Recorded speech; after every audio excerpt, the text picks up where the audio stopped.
People feared rain more than speed in the early 20th century. Roads turned into real death traps. Hundreds dead, 3,000 maimed every single year. Why did global companies reject an idea without which you couldn't survive today? And how did one accident become a business that changed the auto industry forever? Who invented windshield wipers? Let's find out. Words, true freaks. Multi-ton electric streetcars were America's main transport back in 1902. Special ambulance streetcars ran across the country. They cut a doctor's arrival time by 3 to 4 times, when every minute mattered.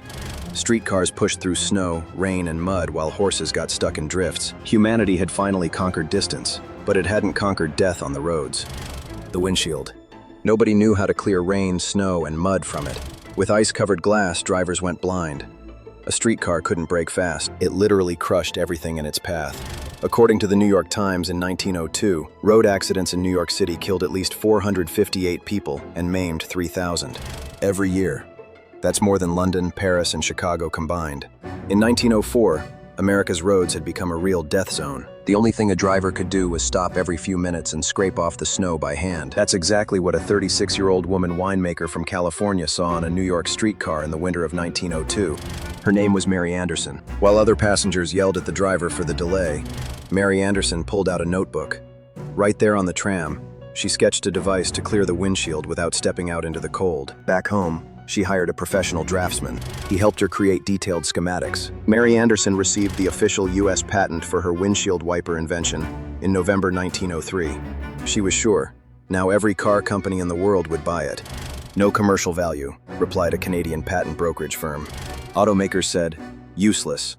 A moving blade on the glass will distract the driver.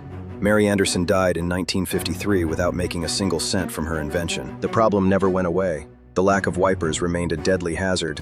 In a heavy downpour, a man hit a cyclist because he couldn't see through the windshield. His name was John O'Shea. The cyclist survives. O'Shea turns the accident into a business. He finds a patent owned by engineer John W. Jepson, a simple rubber blade on a handle. O'Shea buys the rights and calls his new product Rain Rubber, the first mass-produced wiper. That's how Trico was born. Today, the third largest wiper manufacturer in the world. In North America, more than 75% of auto plants install Trico blades from the factory. Cadillac, Packard, Lincoln, all become clients. O'Shea died worth $58 million, a colossal commercial success, but his wipers were still dangerous. Wipers ran on engine vacuum. When you go uphill, they stop. When you drive in rain, they crawl like snails. That's not technology. That's a lottery. And that lottery lasted half a century. 1953, engineer Robert Kearns.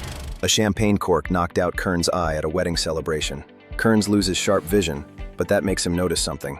His eye doesn't blink at a constant speed. It blinks every few seconds, an intermittent biological rhythm. He thinks, why can't wipers blink just like an eye? Kearns locks himself in his basement, buys ordinary radio parts, builds a delay circuit. And in 1963, he installs a homemade unit in his Ford. A rotary knob appears. He drives to Ford's office.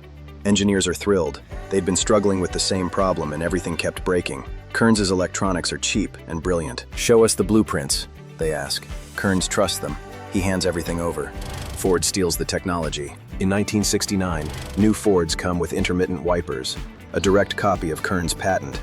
He spends the rest of his life in court. 10 years later, he wins. Ford pays him $10.2 million. Mary Anderson had the idea. John O'Shea made wipers mass-produced. Robert Kearns invented the mode that saves lives. Next time you turn on your wipers in a light drizzle, think of a woman winemaker who just didn't want a streetcar driver to freeze. If you've ever used your windshield wipers, hit like and subscribe. Words, true freaks.